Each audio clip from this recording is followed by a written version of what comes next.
Audience కు కావాల్సింది అలాగే ట్రేడ్ లో మారుతున్న ట్రెండ్ ను అర్థం చేసుకుని సినిమా తీసినప్పుడే ఆ మూవీ విజయంపై ఆధారపడి ఉంటుంది.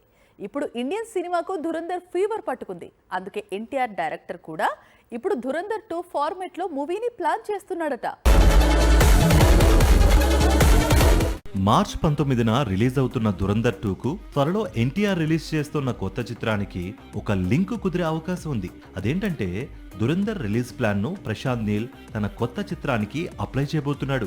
గతేడాది డిసెంబర్ 5న ధురంధర్ మొదటి భాగం ప్రేక్షకుల ముందుకొచ్చింది. ఇప్పుడు మార్చ్ 19న ధురంధర్ 2 రిలీజ్ అవుతోంది. రెండు sequels back to back release కావడంతో రెండు కూడా ఇప్పుడు 2000 కోట్ల వసూళ్లను టార్గెట్ చేసుకున్నాయి. ఇప్పుడు ఇదే ఫార్మాట్ లో ఎన్టీఆర్ తో నీల్ తెరకెక్కిస్తున్న మూవీస్ ను రిలీజ్ చేస్తారట. ప్రశాంత్ నీల్ అంటే సీక్వెల్స్ కు care of address. KGF series తర్వాత ప్రస్తుతం సలార్ సీక్వెల్ తెరకెక్కించేందుకు రెడీ అవుతున్నాడు నీల్. అయితే ఎన్టీఆర్ మూవీకి కూడా సీక్వెల్స్ రూపంలోనే రిలీజ్ చేస్తాడట. ఈ రెండు సీక్వెల్స్ కూడా 2027లోనే 100 రోజుల వ్యవధిలో రిలీజ్ అవుతాయట. సాక్షి టీవీ ప్రసారాలను నిలిపివేయటం చట్టరీత్యా నేరం. సాక్షి టీవీ ప్రసారాల కోసం మీ స్థానిక కేబుల్ ఆపరేటర్ను వెంటనే సంప్రదించండి.